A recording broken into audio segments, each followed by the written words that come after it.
Hi guys, and welcome to this Year 12 Business Management video. We're still in Unit 3 Outcome 1. And in this video, we're going to look at the key knowledge points 5 and 6, which are all about management styles. Quite a large topic in Unit 3 Outcome 1. What do I hope that you get out of this? I hope that you understand two key knowledge points. So we're going to go through the first one, which is we're going to expose to you what is a management style. And in particular, give you some exposure to what the 5 management styles are that you need to be an expert on.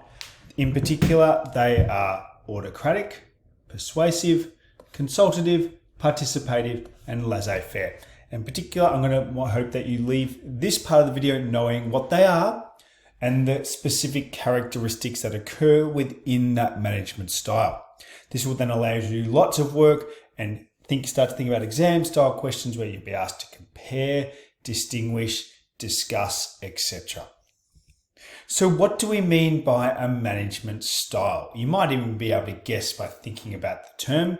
When we are talking about a definition, management style is the manner and approach that managers provide direction to people.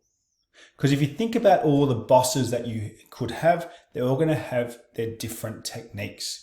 So what is the approach of providing direction to people? How do they implement plans and make decisions?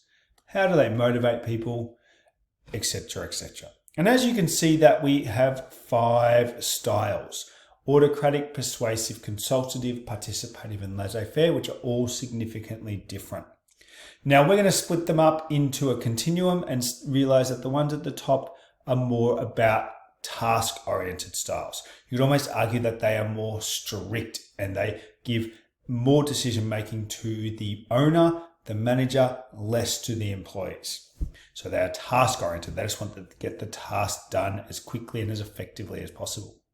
The ones like consultative, participate, and laissez-faire are more about the people and are hence people-oriented. They're going to be less strict and give more agency and decision-making back to the people or the employees.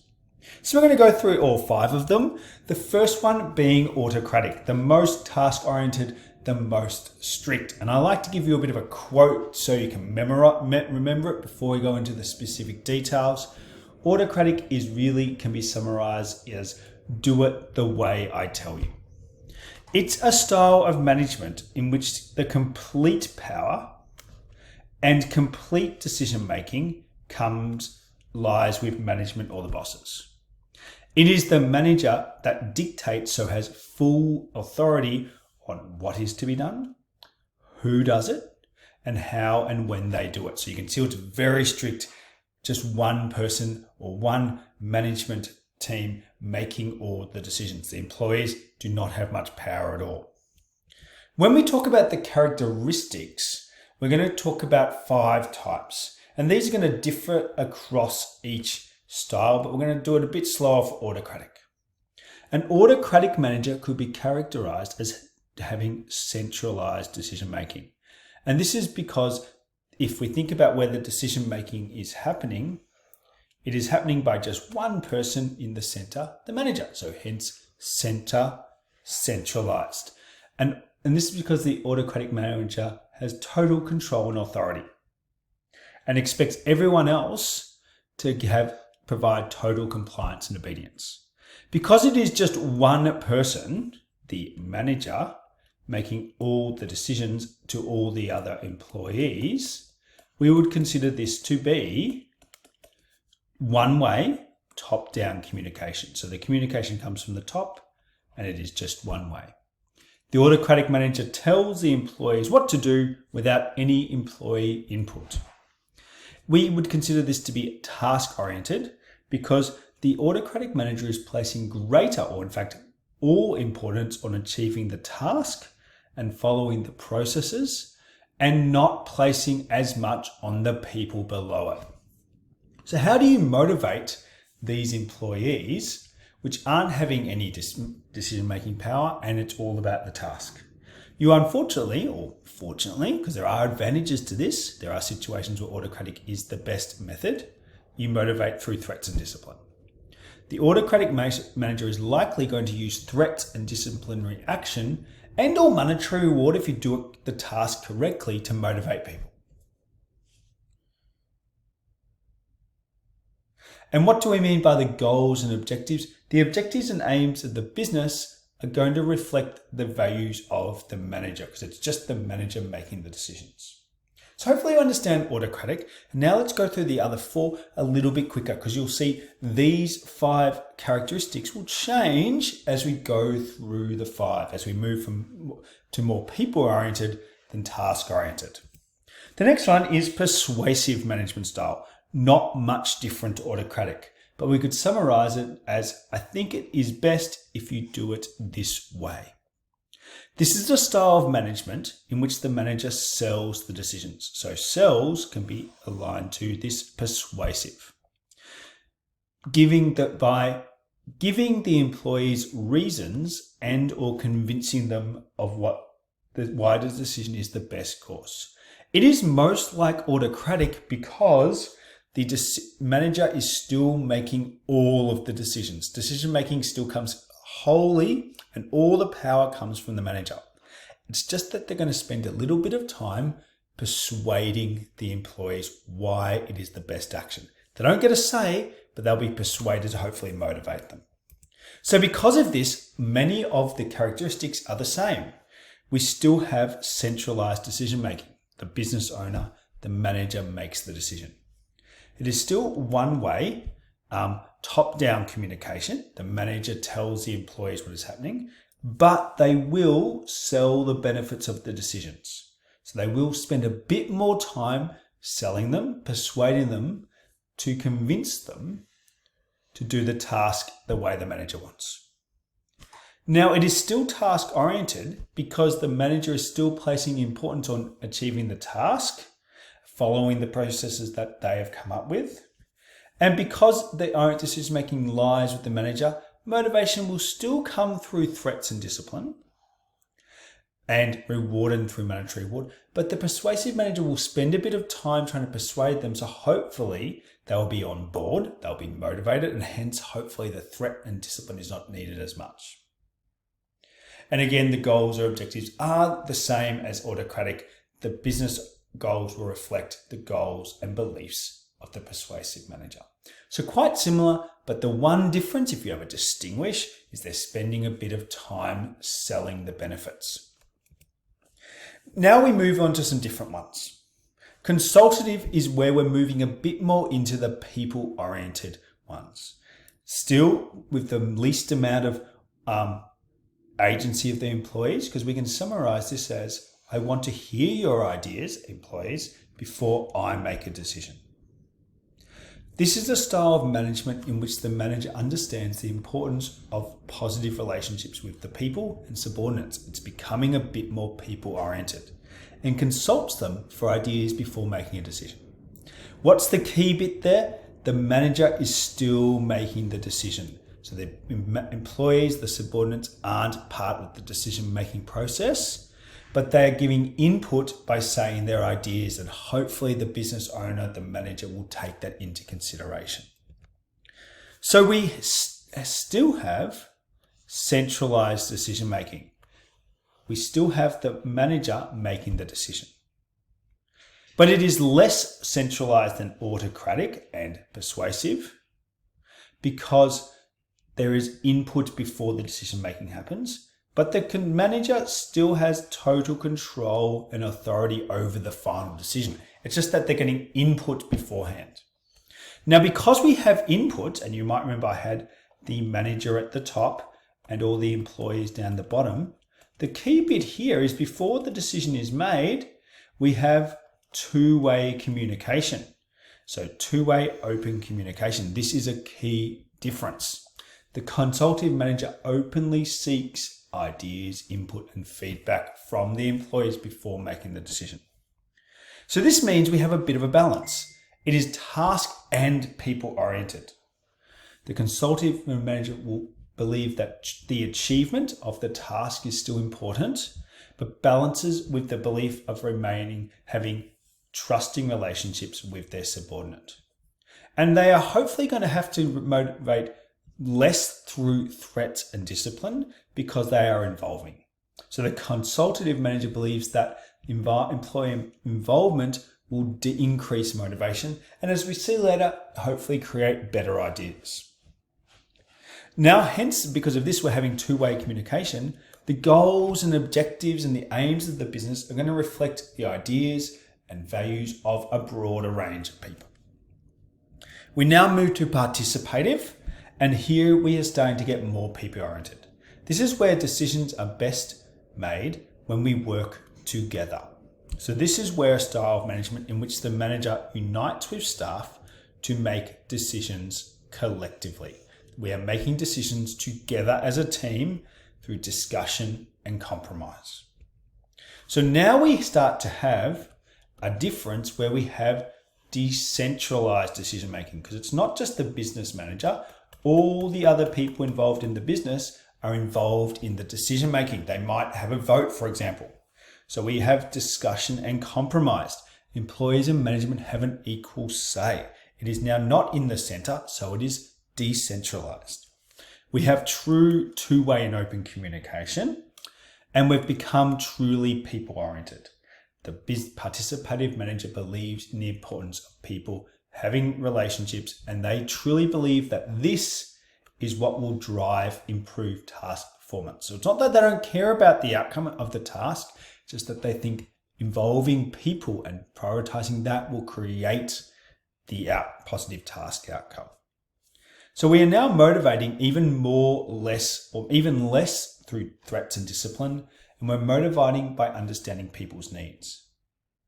And the goals and objectives will align with all the people throughout the business. So you can see this is becoming a much more participative, two-way, democratic style of management. And now we come to the final extreme, which is called laissez-faire. This is the concept where the employees are considered the experts, and if you are the experts, they should be in control of the decision making. This is a style of management in which employees assume total control and responsibility for the operations. And under this approach, management still play an important role. They make sure that objectives are set, but then they give the employees freedom to establish those strategies and make the key decisions. So here we have a real hands-off approach to decision making. While the manager is still accountable, they still make the objectives, he or she gives the control and the trust over to the expert employees. It becomes two-way open communication, and the employees are going to be motivated through something called autonomy.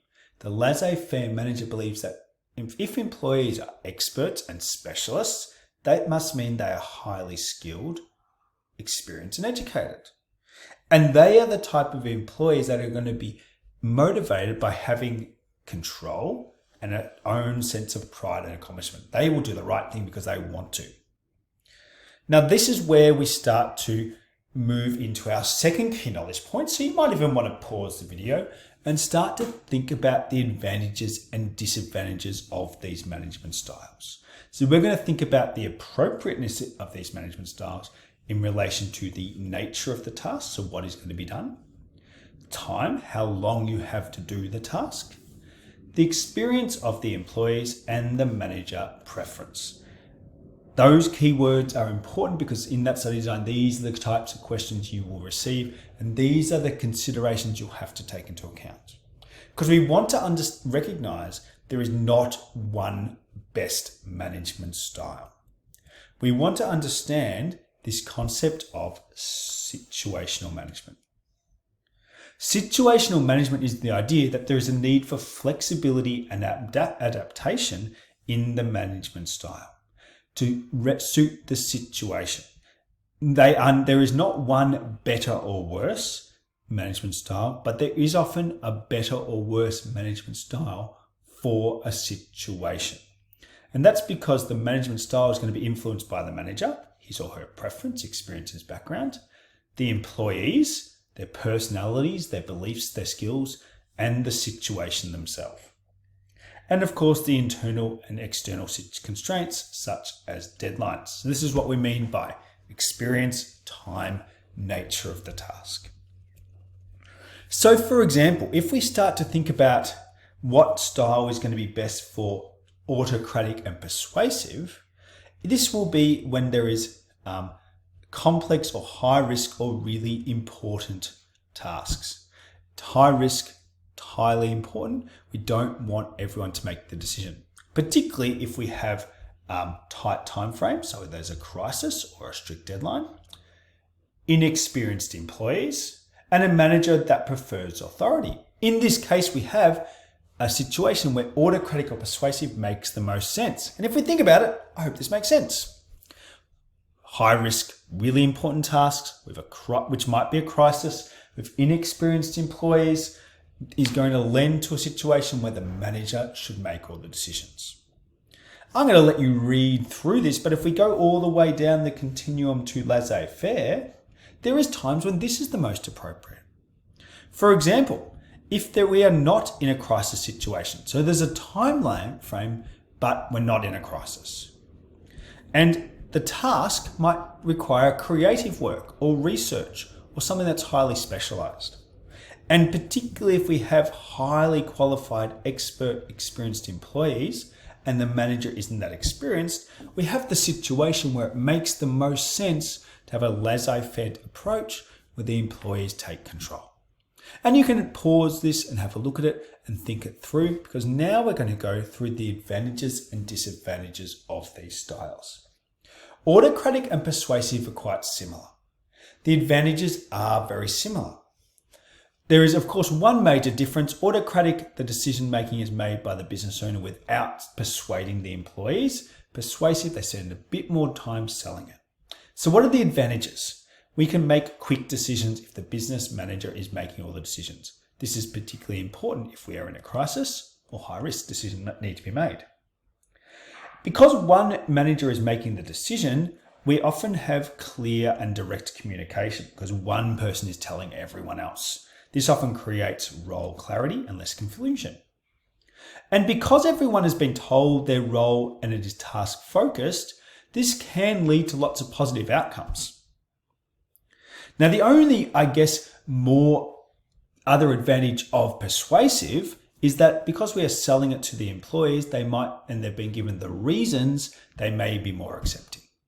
But of course, this will take more time. So there is even a disadvantage of that. Other disadvantages is, the clear one is we have a lack of employee involvement.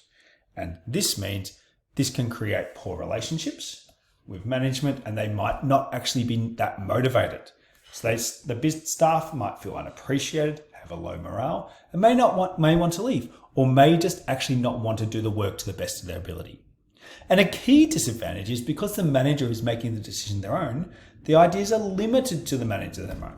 And in many situations, you will have better decisions if everyone has input. So as we move into the more people-oriented, we can start to see consultative, where the employees are consulted but not part of the decision. Will start to feel more valued as they can have some input.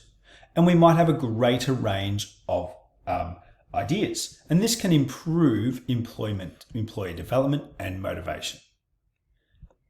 And as we move down into participative, we'll even hopefully create even more of a strong relationship. And as we move to laissez-faire, where the employees have complete control of their decision, the employees with expert knowledge are able to make effective decisions. So you can see we're getting more and more input and more say. This can often create better decisions and the employees that feel more valued and develop them. And this can lead to higher morale because you're often going to feel better about where you are, with greater morale if you're part of the decision-making process. So what are the disadvantages of doing this? Sometimes this can be more time-consuming. And as we go further on, it can become even more time-consuming as we're asking for more involvement. In some situations, not all employee ideas can be included in the final decision. And particularly in consultative, where the manager has the final say, they might become disillusioned if they don't feel like theirs was listened to or wasn't included in the final decision. Now, as we start to move into participative and everyone has a say and everyone has a vote, this can be very time consuming. And often we might be particularly time consuming as we try and make a compromised decision. And sometimes that might mean that we don't make the best decision if we're trying to please everyone. And even if we try to come up with a compromised decision, sometimes it's not possible and we might have conflict. And the people that don't get to feel like their say was listened to or part of the decision, they might even try to undermine the task as it happens. Now, as we move to laissez-faire, where the employees are doing all the decision making, we might start to feel like there is some confusion and ambiguity, and the management might feel like there's a lack of direction, or they have a little bit of a lack of clarity about what's happening, and it can lead to democracy running wild.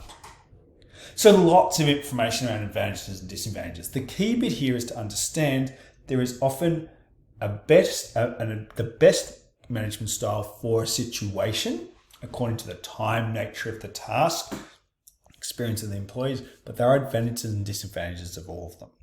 And I encourage you to think about these 5 situations here to think about which management style would be the best suited, because this is often a typical question you'll be asked in business management. Here is a case study, a situation, and you might be asked to identify or evaluate some management styles. So think about the advantages and disadvantages and to provide your opinion. But with that, guys, I hope you found this useful. This has been our video that covers management styles, a big component of Unit 3 Outcome 1 Business Management. I hope that you leave understanding the 5 management styles: autocratic, persuasive, consultative, participative, and laissez-faire. You understand their characteristics and their advantages and disadvantages so you can consider the appropriateness. Hope you found this useful. I encourage you to subscribe to the channel as we keep making more business management videos.